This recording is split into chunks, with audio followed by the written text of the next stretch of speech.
뉴스의 깊이를 더하는 시간입니다. 뉴스 더하기 김현수입니다. 이번 집중호우에서 많은 사상자를 낸 오송 지하차도 참사.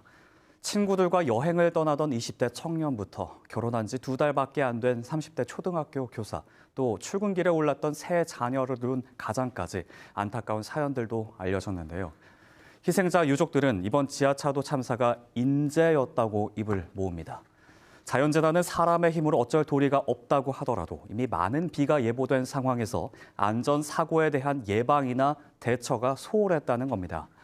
특히 이번 참사는 지난 2020년 7월 부산에서 집중호우로 3명의 사망자를 냈던 초량 지하차도 참사와 유사한 사고란 평가입니다.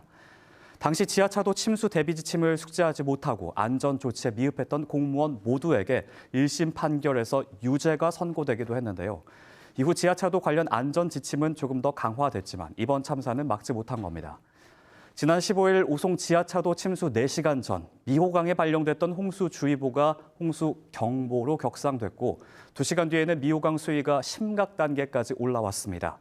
그러자 금강홍수통제소는 관할구청인 흥덕구청에 교통통제 같은 대응이 필요하다고 통보했다고 하는데요. 하지만 사고 전까지 오송 지하차도에는 어떤 교통통제나 위험 안내가 없었습니다.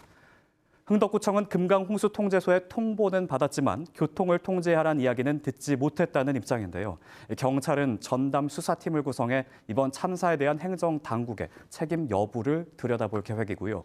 국무조정실도 오늘 오후 사고 원인 규명을 위한 감찰에 착수했습니다. 또 한 가지 지적되는 문제는 안전시설입니다. 오송 지하차도에는 자동 차단 시설이 설치돼 있지 않았는데요. 이 자동 차단 시설은 지하차도 안에 수위기를 설치해 물이 차게 되면 자동으로 진입을 차단하고 비상 안내 방송을 하는 시설입니다.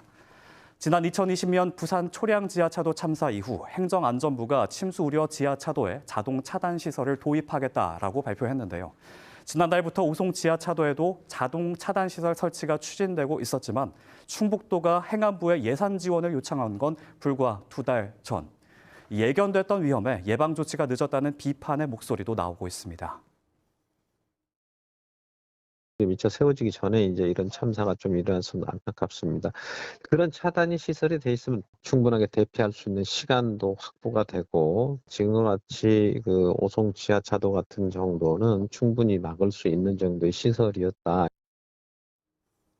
대전시도 지난해 만년 지하차도를 비롯한 3곳의 침수 위험 지하차도에 자동 차단 시설을 설치했는데요.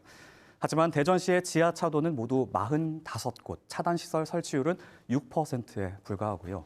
또 지난 2020년 침수로 사망사고가 있었던 파남동 소정 지하차도도 자동 차단시설 설치 대상에서 빠졌습니다.